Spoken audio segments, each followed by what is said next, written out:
binili mo to, nag-loan ka? No. Cash po. Cash. Oh. Ikaw talaga. Kailan ka naging bilyonaryo? I think I was 21 years old. Totoo ba? Half.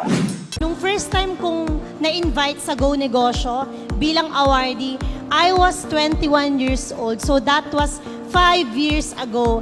Then na-meet ko si Tita Alice. Alam niyo yung nakakatuwa dito sa mentorship and dito sa Go Negosyo, may inspire ka eh. Talagang hindi naging madali yung journey ko. But talking about negosyo, paano nga ba nagsimula si Brilliant Skin?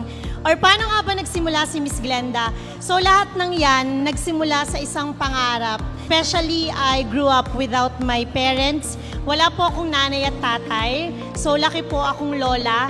At laki po talagang mahirap. Lola ko po yung naging inspirasyon ko para mangarap na sinabi ko na dahil hindi niya kami pinabayaan at binigyan niya kami ng pagkakataon na mabuhay, sinabi ko sa sarili ko, ang pangarap ko ay makapagtapos ng pag-aaral at mabigyan sila ng magandang buhay.